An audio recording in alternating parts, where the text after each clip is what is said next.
Hey fellow Wargamers, it's D and welcome back to the channel.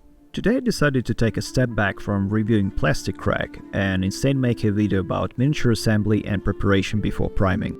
This might not be the most groundbreaking guide ever made, but I have a couple of tricks up my sleeve that I hope you guys will find useful. Anyway, enough of my rambling. Let's take a look at what we're going to need to bring our little plastic people from zero to hero.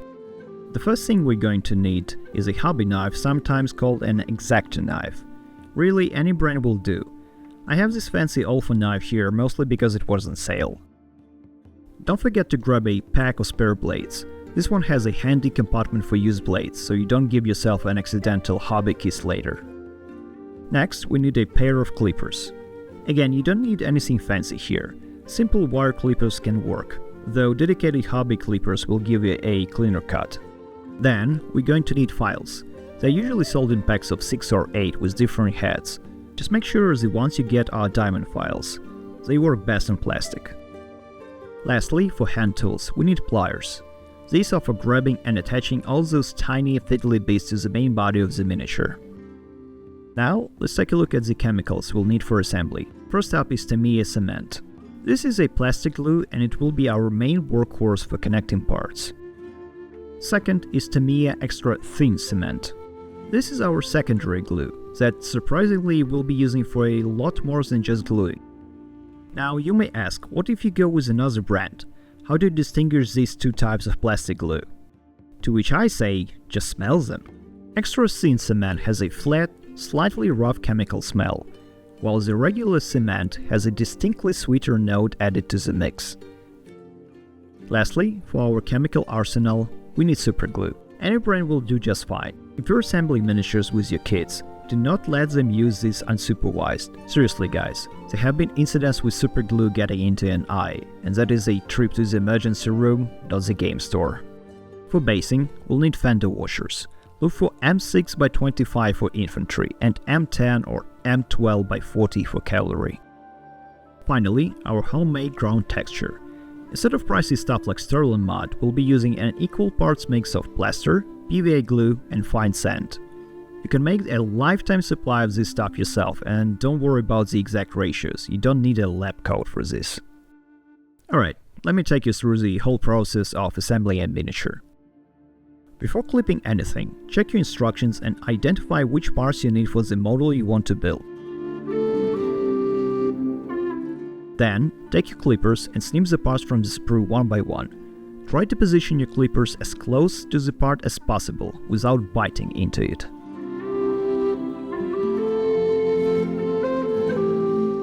Now, let's look at what we are left with. The spots where the part was connected to the sprue have these little plastic knobs or hangnails that we need to remove. Another thing we need to take care of are mold lines. This is a thin ridge of plastic left over from the molding process, often running along the entire surface of the pot. Why is it important to remove it? After you've painted your model, and especially if you use washes or dry brushing, this line will catch the paint and stick out like a sore thumb. It's better to remove it now than to regret it later. Now we'll clip off the cloak and the arms. I want to point something out on parts like this Dane axe, which is comprised of two pieces. The connection point on the right is the thin weapon shaft, and the one on the left is his forearm. Whenever you see a pot like this, always clip the thinnest connection point first. If you don't, you risk the pressure from the first clip bending or snapping the weaker point. Okay, let's clip off the head and see what we have to work with. Before we glue anything, we need to clean the parts of nubs and mold lines. First, the nubs. Grab your hobby knife. When removing this, place the blade as flat as possible against the surface. Use a slow and controlled motion. This is why using a sharp blade is important. A dull blade can slip or require too much force, increasing the chance of it jumping off the plastic and biting your thumb. And trust me, even a dull hobby knife is more than happy to give you a nasty cut. Take your time. If it is difficult to get a good angle, rotate the part and try again. If there's still a small amount of residue, just gently scrape it off with the blade. Do this for all the parts, being extra careful with thin pieces like a spear shafts. Now let's remove the mold lines. Remember how I said a sharp blade is important for nubs? Well, here's a little secret I've learned in almost 10 years of doing this hobby. To remove mold lines effectively, try to use a slightly dull blade. The problem with a brand new sharp blade is that it has a tendency to bite into the plastic, carving out little chunks instead of just scraping the line off. It can leave unwanted cuts and scratches, but even if we leave a little mess behind, it's not a problem, as you'll see in a minute. When scraping the mold line, don't put too much pressure on the knife, otherwise you might scrape off too much and create a visible flat spot on your model.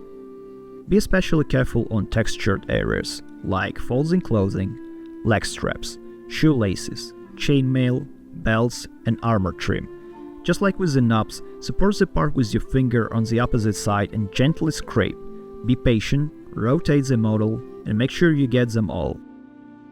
Let's glue the cloak to the main body. Brush any excess plastic glue off on the bottle's neck. You don't need a lot, trust me.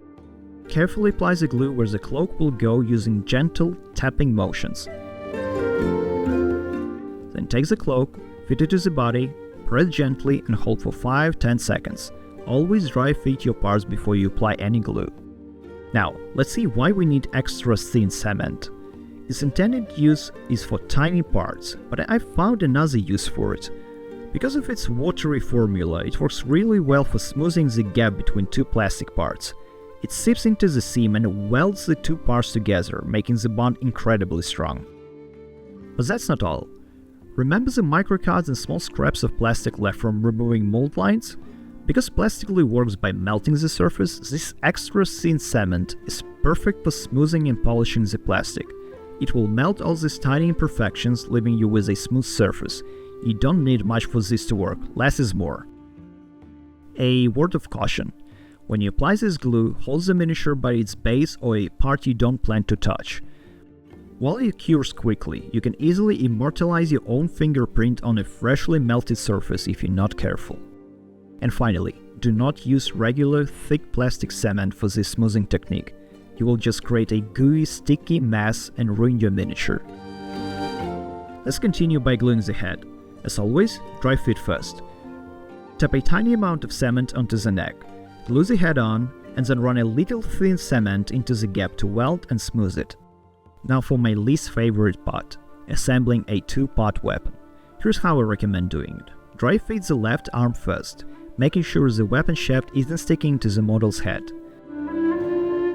Glue the left arm on and let it get tacky for about 20 seconds.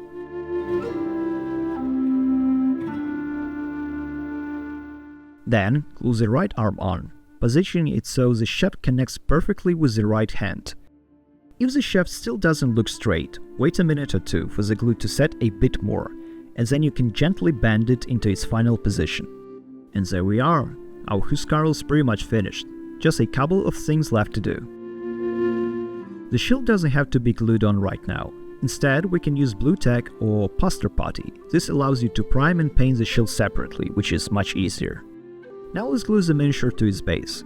Dry fit the model on the washer to find a position that makes sense. Apply 2 small drops of super glue on opposite sides of the washer. Finally, place the miniature on, press firmly for about 5-10 seconds and let it cure. Alright, our Huskarl is nearly done.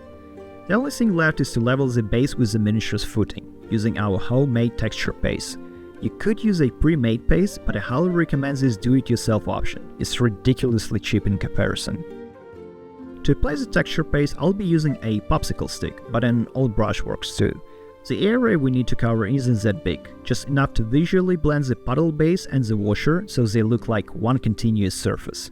After you've finished, use your finger to wipe any excess paste off the washer's edge.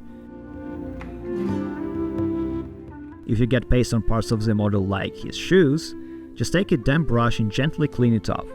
After that, I recommend waiting overnight for the paste to cure completely. When it's dry, it's rock hard. So, how about we quickly rewind the whole process by assembling another miniature. We carefully clip all the necessary parts from the sprue, then we remove the plastic knobs.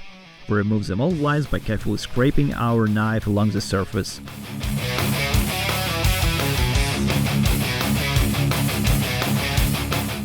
One by one, we dry fit, glue, weld, and polish the parts together.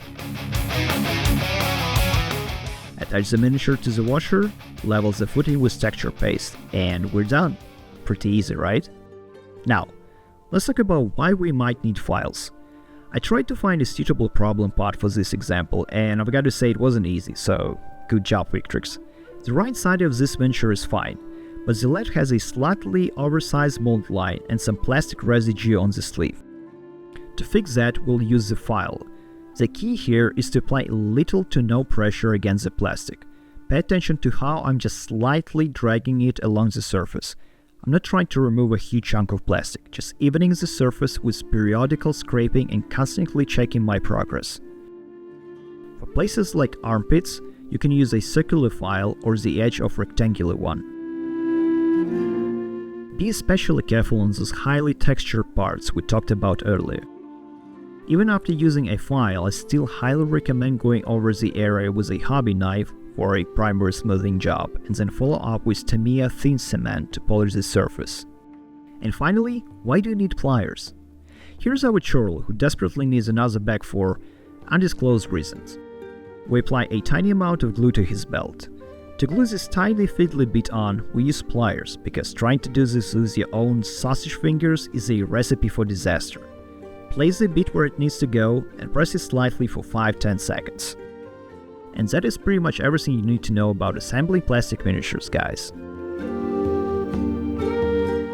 So, I hope you enjoyed this video. If you're a newcomer to the hobby, I hope you can now assemble your first plastic miniature with confidence. And if you're a veteran player, I hope you still learned a few new tips and tricks. No sneak peek today, but as I've mentioned, the rusted Norman warbands will appear on our review table shortly.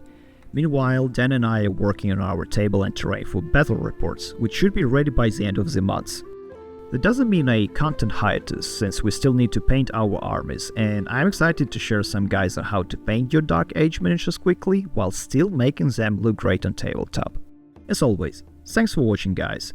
Please consider giving a thumbs up to this video, subscribing to the channel, and leaving a comment. A lot of new stuff is coming soon, so stay tuned. I hope you have a great week. See you next time.